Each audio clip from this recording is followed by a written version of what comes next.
96.5 KLH. You are listening to Giving Tuesday. It's a chance for you to make a difference in the year 2020. And I mean a positive difference. Like you can actually maybe turn things around by helping families, helping kids, helping the caregivers at Children's. If you need information on how to do that, go to our website at WKLH.com or just keep listening because right now we have yet another incredible story to tell you about. Mom and Dad are Jessica and Adam. Thank you both very much for joining us today. Where are you guys from? We're from Milwaukee, not far from Children's Hospital. Right on. 10 minutes away. All right, cool. So that's a good thing. Yeah, it's a really good thing. Mm-hmm. So let's talk about your situation and your interactions and how you came to be so familiar with Children's Wisconsin. Jessica, we'll start with you. Sure. So we, welcomed our first baby in April. We were really excited when we got the news. What we didn't know is that she would need a lot of special care. It was coming up on our 20-week ultrasound. I was really excited. My husband was really excited. And we had a friendly wager about what the gender might be. So we went to that appointment and we did want to keep it a surprise. So we asked the ultrasound technician to keep those details in an envelope. However, it took a little longer than we expected when we were going through the ultrasound. We didn't really know why at first. Then our doctor came in and told us there seems to be a fetal anomaly, with your baby. So we're going to refer you over to Fetal Concerns at Children's Hospital. She said it looks that there is a omphalocele, which is an abdominal wall defect. And she said, she didn't want it to be something that ruined our holidays or something that we wouldn't be able to feel supported, and that we had some help to get through the situation and providers that could help our baby.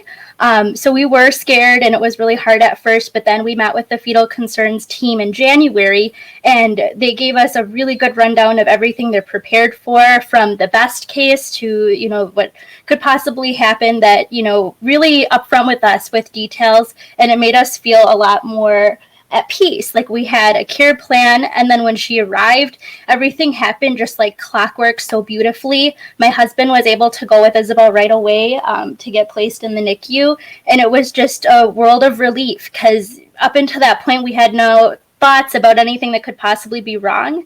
So it rocked us pretty hard, but we had so much support from everyone at Children's and from our friends and family, so it just meant everything to be able to leverage that and to have it so close to home as well.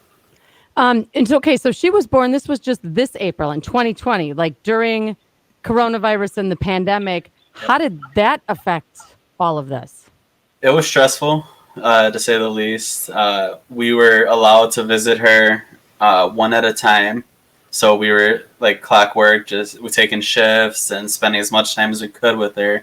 Yeah, so she was born via C-section. My husband would wheel me to get dropped off to visit her, and then, it would go home and do whatever he needed to do. Then my mom would come back and pick me up, and then he would come from work to visit. So she was in the NICU for about 2 weeks and 1 day. I think that's the exact amount of time she was there. And we just had a plan because at that point I couldn't even walk myself for a little while recovering from the C-section. But yeah, we had masks every time. It was definitely one of us at a time, and it was only my husband and I that could see her. So the other thing that was really nice that Children's offered is they had the angel eye cameras, and that's something that he and I would check in on a regular basis, and even just message each other and say, right. Oh, look what she's doing on the camera right now, because we couldn't always be there with her, and especially overnight.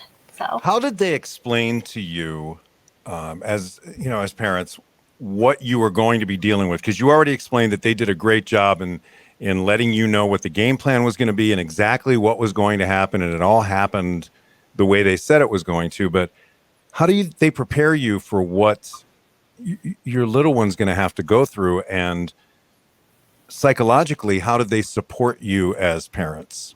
Yeah, so we had our intro appointment with Fetal Concerns where we met everyone and from every stage of the healing process, from surgery to cardiology, all of that.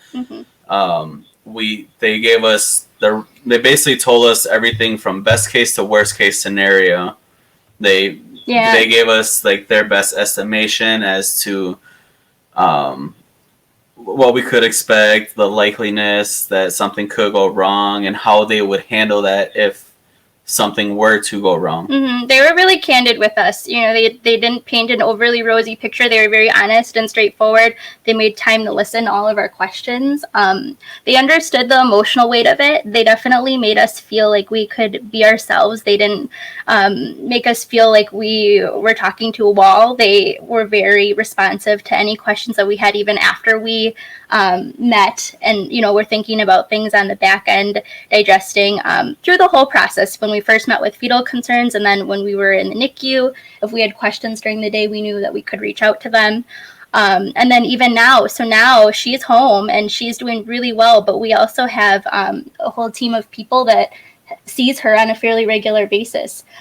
And they definitely will take any questions we have. They don't make us feel rushed. And then we also have in the children's app, we can ask questions. We change her dressing on a nightly basis, and we look closely at her, belly, and we think, okay, so is this normal? We've never been through this before. We don't always know what normal.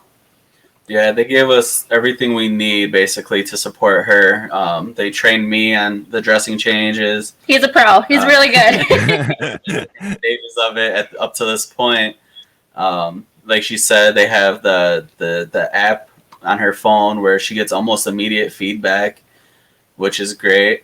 And then we have regular appointments with her, and like she said, we have physical therapists and stuff that come on a bi-weekly basis. So we have a constant line of support, making sure that every step of the way she is in the best as possible. Yeah. And go ahead. I was just going to ask Jessica, what is the long-term prognosis? And this is what your little baby was born with is, I don't want to say it's a common thing, but obviously they've done it so many times that they were able to tell you step by step what was going to happen. So prognosis-wise, what's the future like? They told us that 1 in 4 is how often it happens. 1 in 4,000. I'm sorry, 1 in 4,000 is what I want to say. And for our situation, they have dealt with it before. Children's told us that they see about 1 or 2 cases every year. Sometimes they skip a year, but with our baby, they said that first look, a lot of uncertainty with what would happen as she developed. So they watched us very closely all the way through the pregnancy. But then once she was born and things went so well with her delivery, they were able to determine that her sac didn't break in any way. They were able to put a protective coating and a cast over it. That really took care of the risk of damaging the sac, and then we were taught to care for it so well. So that automatically, I would say, quite frankly, saved her life. She could have went a lot of different ways, and they just were so responsive and caring, and just able to provide that emergent care for her if there were anything that were to go wrong. But then they told us, as we were walking through her experience in NICU, when she's able to feed well enough, and once we feel confident in your ability to take care of her at home, she can go with you. So we were thrilled. It was 2 weeks and 1 day. And then now that she's home, they say that her surgery will likely be when she's 1 year old, which is so exciting to us because with this particular condition, it can vary so much in children. And for her, she's got a very, very good prognosis, and she is developing beautifully. There are no other specific issues other than this congenital omphalocele. Yeah, it really is. When you look back on your experience so far at Children's, which started 7 or 8 months ago, what's your overall overriding feeling about Children's Wisconsin and what it means specifically to you two? Their support and the care that we receive from there has been everything. It's been great. I feel if we were anywhere else, I don't know if we would feel this comfortable going into labor and post-labor care in a pandemic. Yeah, and during a pandemic like that. Yeah. I feel like the communication has been pretty close to being perfect. We've been. I don't know if they could be any better, to be honest. It was amazing. So, what would you say then to people listening that are thinking about your story and giving? What would you say to them about Children's? It's definitely something that you don't expect a lot of times to have a struggle with, with your children. You don't necessarily think, oh yeah, something, may happen that's going to alter their life.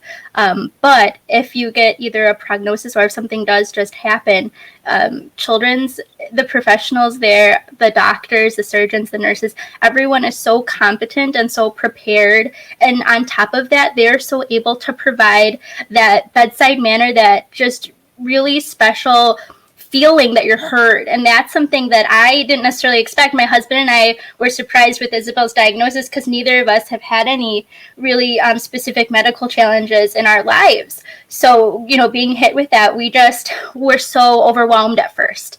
And we got just comment after comment when we shared with our friends and family on social media what was happening, that they have had children or family or friends that have had, anything from A to Z happen where they had to utilize, children's services, and that they had just wonderful experiences, and for years and years, people who are adults now, or people who have children that are just a couple years old, that have had really good experiences. So it's a good track record. It's an awesome track record. And I think the thing that you touched on earlier is so important when you said they listen to you, they answer your questions, and they have an incredible ability to be able to break very complex things down and to make it understandable to people like me, because I don't understand most of what they're talking about, but somehow, some way they're able to do that. And I think the most amazing thing to me is that I think the only word to use is present. No matter what is going on, they could have 100 cases, and they do. Mm-hmm. But when they're with you, they're with you. Yep. And there's nothing else that'll interrupt that. And they're very present and aware of your circumstance, your baby, specifically the case, the two of you, what you're all about. It's almost hard to put into words the dedication that they obviously have to their jobs. And I can see by the two of you shaking your heads, mm-hmm. For those of you listening, you can watch this online. You agree with me. It is truly a magnificent experience. It's the kind of experience that none of us ever want to have, because we love our children. We don't want anything to be wrong with our children. But if there's something wrong with our kids, thank God we've got children's here in southeastern Wisconsin. Yeah. We cannot agree. Guys. Thank you. You guys thanks for sharing your story. You guys were so articulate and so fun. I really enjoyed talking to you two. And I know your little baby girl is going to turn out just A-okay. Everything's going to be 1,000% good, because you're with the best. You really are. Thank you guys. Thank you. Thank you. Thank you. Adam and Jessica, what a great young couple. Great story. It's called Children's Wisconsin. It's called the Miracle Marathon when we do it in May. We're calling this the Holiday of Miracles because, just like Adam and Jessica said, their little baby girl's a miracle, and her life is a miracle, and those miracles are made possible by people like you. Children's Wisconsin, it's called Giving Tuesday. Please go to our website and give whatever you can, WKLH.com.